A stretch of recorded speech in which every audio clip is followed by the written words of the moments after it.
తడిపి స్నానం పోసింది తూసి మూసి జడలేసింది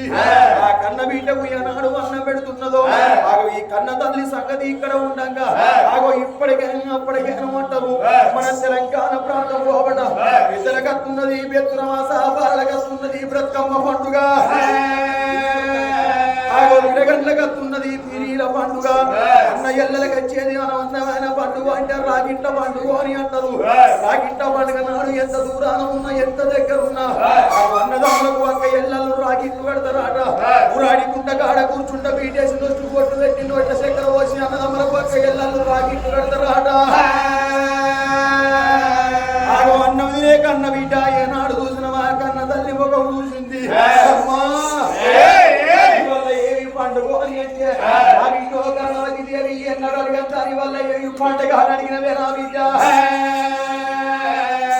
రాగి పౌర్ణం అంటారు నా బిడ్డ రాగిట్ల పండుగ నాడు అన్నదమ్మలకు అక్క ఎల్లలు రాగిట్లు పెడతారా అని ఆ కన్న బిడ్డ తోడి కన్న తల్లి మాట వరకు చూస్తే ఆ కన్న బిడ్డ కరణవతి దేవి కన్న తల్లి ముఖం నిండారుగా చూసింది అమ్మా నాకొక్క అన్నో నాకొక్క తమ్ముడో ఉంటే నా అన్నకో నా తమ్మునికో నేను రాగిడి కట్టబోవునా అని అన్నము తినే కన్న బిడ్డ మేడ మీద ఏనాడు బాధపడుతున్నదో ఆ కన్న బిడ్డ ఏనాడు బాధపడుతుంటే కన్న తల్లి సుందరమ్మకు సారి ఉంటే తల్లువానే ఓ దేవుడు సారి ఉంటే తల్లువానే ఓ దేవుడు గుండెలకు వెళ్ళవానే నారాయణ గుండెలకు వెళ్ళవానే ఓ దేవుడు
కన్నగచ్చిన దుఃఖాన్ని కడుపుగా దుఃఖుతున్నది ఎన్ని రోజులను మంచి పిల్లగంట చూసి సంబరపడాలి ఎన్ని రోజులను మంచి పిల్లగంట చూసి సంతోషపడాలి ఇప్పటికైనా అప్పటికైనా అని అంటారు అక్క పిల్లలు అయిరారు చెల్ల పిల్లలు చేతికి రారు అరాయి పిల్లలకు కాదు పెడితే పై కాలు చేటు అని అన్నారు అప్పుడు ఓడు పడితే దెబ్బలకు చేటు అని అన్నారు ఏ ఆడదానికైనా కన్నది కడుపు కావాలి కట్టింది బట్ట కావాలి కాళ్ళ మీద పడ్డది మహిళ కావాలని కోరుకుంటది ఆగో కోటి వరాలు పోసిన కోడల్ది బిడ్డ కాదు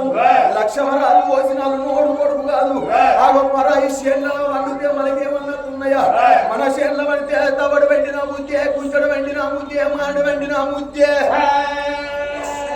నాకు ఇంటినోళ్ళు నాకు అవుతారు గాని మంది పిల్లలు నాకైతారు అంటున్నది కన్న తల్లియే భర్త సుందర సేన మహారాజు కచ్చిరి కాడ కూర్చొని రాజ్యం ఏలుకున్నాడు దేశం ఏలుకున్నాడు అన్నాడు. నా భర్త వచ్చినాక నా భర్తకు దండం పెట్టి నా భర్త కాళ్ళు పట్టుకొని నేను ఇద్దరు తోడ ఒక్క కొడుకు సంతాన వరకు తెచ్చుకుంటారు అంటున్నది కన్న తల్లియే. నా భర్త వచ్చే సమయం ఆసన్నమవుతున్న దాని కన్న తల్లి సుందరి దేవి సన్న వారి సరివల్ల మంటలు వీటి వారి బిద్దర్ల వంటలు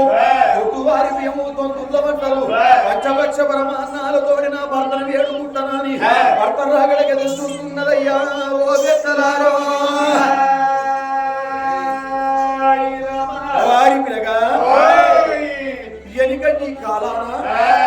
భర్తలేదే ఏ భార్య అయినా ఇక్కడ అన్న తిరపోదనరా ఎంత ఆలస్యమైన భర్త రాకడికి ఎదురు చూసేదాట. కానీ ఈ కాలం నా తల్లులున్నారయ్యో అయ్యో చేసుకున్న మగుడు ఏదన్నా పని మీద బయటికి వెళ్ళిందనుకో వాడు పోయి చెట్టల్లో పడి సాయి అని మంచి మంచి అన్నం తిని మాడి చెక్కలు ఉంచుతున్నరే నెల్లుట్ట నా తల్లు.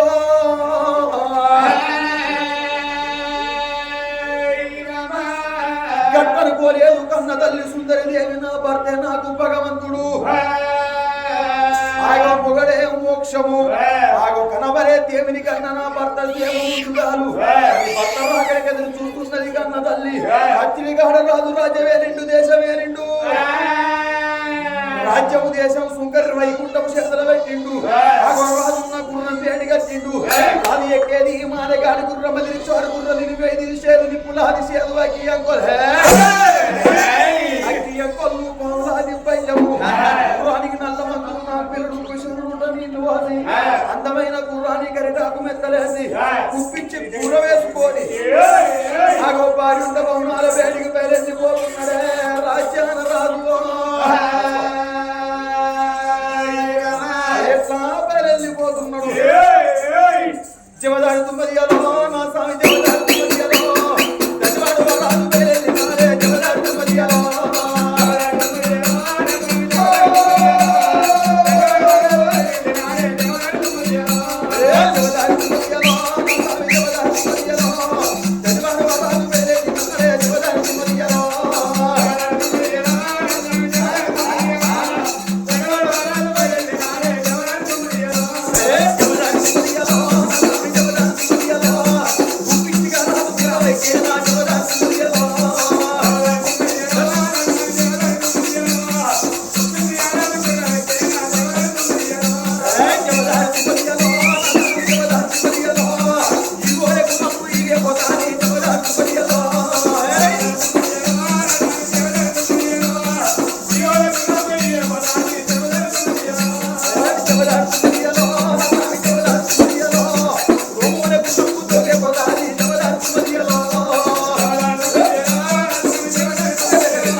మేడల్లాలికి పోయే నాడు కూర్చోయి బాధపడుతున్నది. ఎన్నడైనా వచ్చేది రాకడ చూసి 32 పన్ను ముందు పెట్టుకొని ముసి ముసి నవ్వులు